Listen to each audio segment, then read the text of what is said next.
It's almost Valentine's Day. Got any plans? Possibly. Why do you ask? No reason. I'm free too. No plans. Nothing at all. So, like, you gonna ask me? Ask you what? You know. Oh, for the AP Bio notes. Yeah, that's exactly what I meant. No, I did it myself this time. Thanks for offering, though. Yeah, no problem. I wanted to make sure I didn't have anything to do on Valentine's Day. So you are free? Why do you care so much if I'm free or not? Jeez. I was just wondering. Stop getting so defensive. You know what? This conversation is over. Let's just get started with the show. Fine. I'm Grace. And I'm Joziah. Welcome to show 17. As we were saying, Valentine's Day is just around the corner. If you don't know what to get for that special someone, many organizations around campus are hosting special Valentine's Day fundraisers. First off, Speech and Debate is selling candy apple grams. The gram is $3. You can get one from any Speech and Debate member or in room F103. Grams will be delivered on Valentine's Day during first and third period. Second off, today is the last day to buy the Carnation gram from any ASB member. Turn in your final card for the ASB office by 3:30 p.m. Carnations will be distributed on Valentine's Day during fourth period. Lastly, if you pre-ordered a candle from Promcom, don't forget to go to the rally court today for distribution 4 to 5 p.m. With all these options, there are no excuse to leave your loved ones empty-handed. Last Friday, Arcadia Young Democrats hosted an after-school event featuring Congresswoman Judy Chu. She spoke with the student body addressing our nation's most divisive issues. With more on this special event, here's Robert. After postponing her visit due to the Monterey Park massacre, Congresswoman Judy Chu, representing the 28th district, has finally arrived on campus to discuss current major political issues. Outside, students lined up for a chance to have their question answered by the Congresswoman. Inside, students, whether there for the extra credit or pure interest, listened as she discussed how she plans to combat Asian hate, her pro-abortion viewpoints, and her proposed legislation on gun control. While a Q&A session of the event allowed for open political discussion between the Congresswoman and students, with some being a little too nervous to ask their question, how do those of the Congresswoman's opposite political aisle view the event? For more, we have the president of Arcadia Young Conservatives Club. I think it'll be good for Representative Chu to come and visit the student population because there's a lot of graduating seniors that may not fully understand how Congress or the electoral process in general works. So being able to talk to one of their local congresswomen will hopefully be a good source of motivation for them to vote as legal adults. For a special insight, we have the president of Arcadia Young Democrats to see what her view is on this memorable event. Yeah, so this event, What's New with Representative Chu, it was really created just with the intent in order to give Arcadia students and the Arcadia community the opportunity to voice their opinions and really listen about some of the most pivotal issues of our time and see what type of legislation is being made and really how we can all collectively make change. A special thank you to the Congresswoman for encouraging open discussion of current issues of our time. Stay tuned in for next week, where we have a special interview with Miss Judy Chu.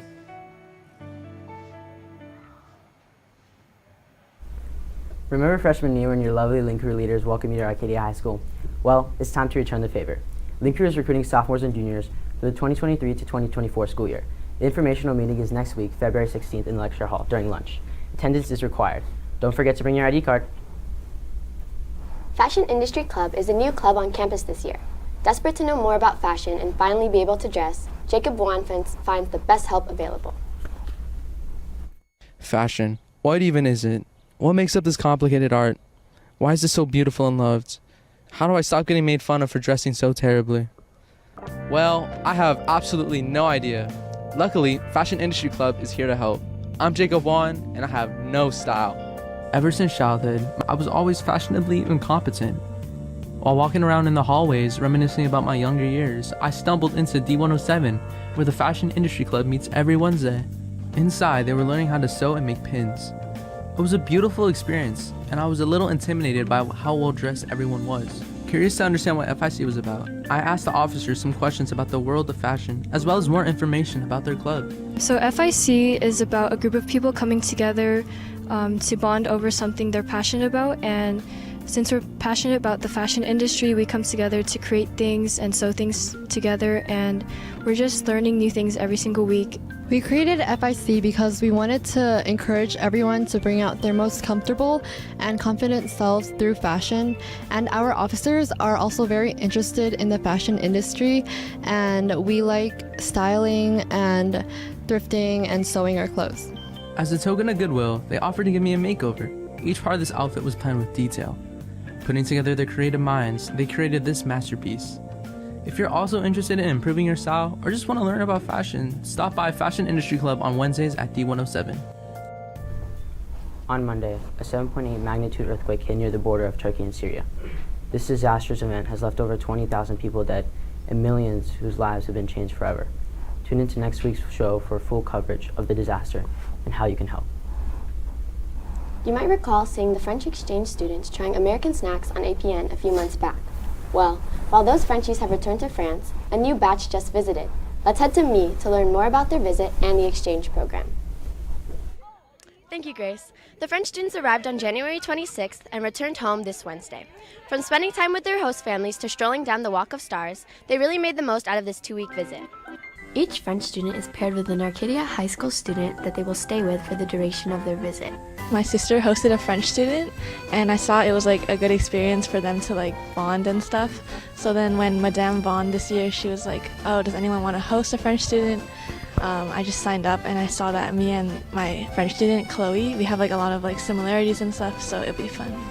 While they get to bond with their host families, the French students also get to bond with each other while exploring tourist areas of California. Yesterday we went to Santa Monica Beach and Venice Beach, and Friday we spent a day at school. Students and Arcadia students were like one big friend group, hanging out 24/7.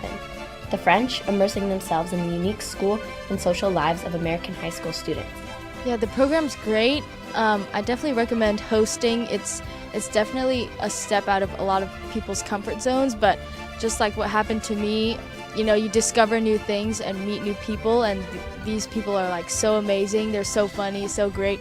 And so, yeah, it's overall like one of the best experiences you can have in your life.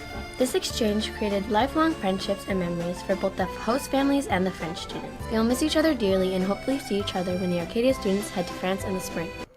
While life in America is ordinary to us, it's fascinating to see how fascinating it is to people from other cultures. The French exchange program is a remarkable thing for both Arcadia students and French students. Maybe next year you can host a Frenchie of your own. Back to me in the studio. Thanks, Grace. Stop talking to yourself. You're weird and creepy. Talking to yourself is good. You know, since I don't have a Valentine, I'm gonna be my own Valentine. Hashtag self-love. More like hashtag cringe. That's just a red flag. That is not a red flag. Do you even know what a red flag is? It's when... Yeah, exactly. So, what are my red flags then? Well, first of all, you're oblivious. You're a narcissist. You're a gaslighter. You love... Okay. Do you understand what a red flag is now? Yeah, I think it's what you like about a person, right? Bro, I don't understand. You're bad at explaining things. You know what? I have a better idea. Why don't we ask our fellow Apaches what they think are the biggest red flags?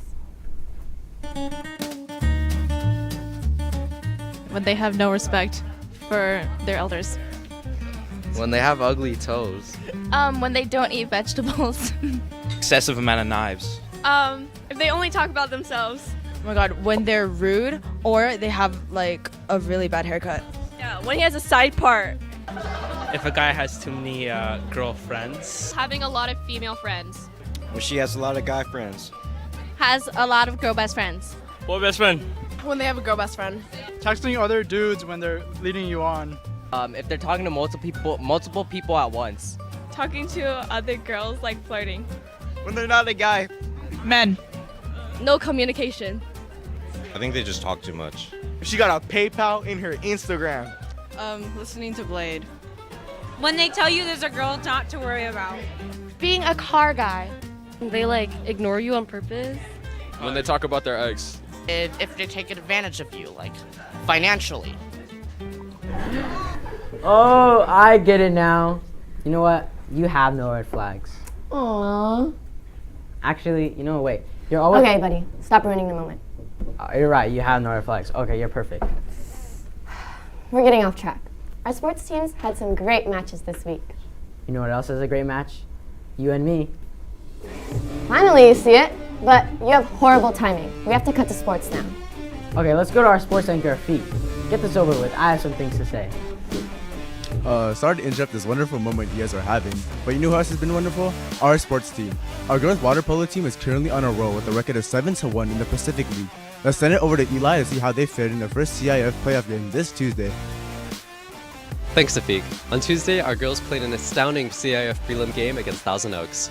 They absolutely smashed the competition, winning 19-8. Our girls have been dominating the scene on their way to CIF with no changes on Tuesday's game. They started off the game strong, immediately getting the first 2 points. They kept up their aggressive play style the whole time, ending the half 11-2. Thousand Oaks attempted to come back, scoring 6 in the second half, but they had no chance with our Apaches scoring 8 more times. This amazing game added to our girls' overall score of 20 wins and 9 losses. Congratulations on your win, and best of luck on your future games. Now back to Afiq in the studio. Speaking of Apaches that went above and beyond, one of our very own APN alumni recently signed and committed to play sports on the college level. To add to our Apaches eventful week and how well our Apache athletes have done, here's Ethan with the coverage. As mentioned by Afiq before, one of our very own APN alumni was signed to play college sports this past Wednesday at a signing ceremony. Giselle Lai, a senior here at Arcadia High School, just signed to play softball for Claremont McKenna. Giselle has been a part of the softball team for 4 years now, and in the words of the coach, is a standout personality for the team and has been extremely dedicated. Giselle has made some of her closest friends through softball and has been to places she never imagined visiting through this sport. Her hopes for this last and final season of softball is to end on a good note. She hopes to win the league title for a second year and be back on top of the San Gabriel Valley rank. We wish Giselle and her team the best of luck as they enter the 2023 season. Good luck, Giselle, and have fun. Before we end our sports this week, let's recap all the amazing games from this week. On Wednesday, boys basketball lost 67-65 against Shawhavet High School, and girls soccer won on penalties 4-2 against Bishop Montgomery. Yesterday, girls basketball lost 67-84 against Pioneer High School. Our girls water polo team lost 8-16 against Alta Loma, and boys soccer lost 0-4 against Temescal Canyon High School. It was an amazing time to witness all of our Apaches strive for greatness, and best of luck to them in their future games, and some teams advance into the next round of CIF. This is the Feek Zaki reporting Apache Sports, and back to the anchor's desk. Oh shoot, we're live. Hey guys, we were just working on the... He asked me to be his Valentine. After all this time, I've been hinting at it the entire show. Oh, that's what you're doing. I thought you just really cared about AP Bio. I do, but you know what I care about even more? You guys! Whether you're alone or with a loved one this Valentine's Day, keep this in your heart. APN loves you. If you want to see even more of Behind the Streams, follow us on all of our social medias listed down below. Thank you guys. This has been a very successful show. If you guys want your class to join in on the stream, email apachenews@ausd.net. Enjoy your 3-day weekend, Apaches. See you guys next week. Bye.